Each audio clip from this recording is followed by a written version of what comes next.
အခုတဲ့ line ပေါ်မှာတဲ့ဝါတို့တွေစိန်ပြီးဆေးပြထားတာတဲ့ဝါတို့တွေ socket တွေလွတ်တယ်ဝါတွေကြီးငုတ်တွေလွတ်တာအခုဆေးနေတော့ဆေးလို့ရလာတော့ရတာပေါ့ဗျာတိတ်ရတာပေါ့နော်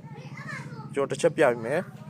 ဒီကောင်လေးကိုရည်နဲ့ထည့်ပြီးဖြော်လိုက်နော်ဒါကတော့ကျွန်တော်အများကြီးဖြော်ထားတယ်ဆိုတာမြင်အောင်လို့ဖြော်ထားတာကိုလိုတလောက်လေးခွက်လေးနဲ့ပဲထည့်ဖြော်ပြီးတော့ဒီထဲမှာပါတဲ့ကြီးငုတ်လေးတွေကိုစိန်ထားပါဒါ ECU ဖြုတ်စိတ်ခိုင်းတာမဟုတ်ပါဘူး ECU ကငုတ်ကိုကျွန်တော်ဒါ ECU ကအစုပ်ပါငုတ်ကိုပြပြမရှိလို့ဒီငုတ်ပဲရှိလို့ကျွန်တော်နမူနာစိန်ပြတာပါငုတ်လေးစိန်ပါတော့ဒီမှာဝါတို့က socket ပင်လေးတွေစိန်လို့ရပါတယ်သူကကြီးငုတ်လေးတွေဖြစ်တဲ့အတွက်တန်ကြီးမကိုက်ပါဘူးနော်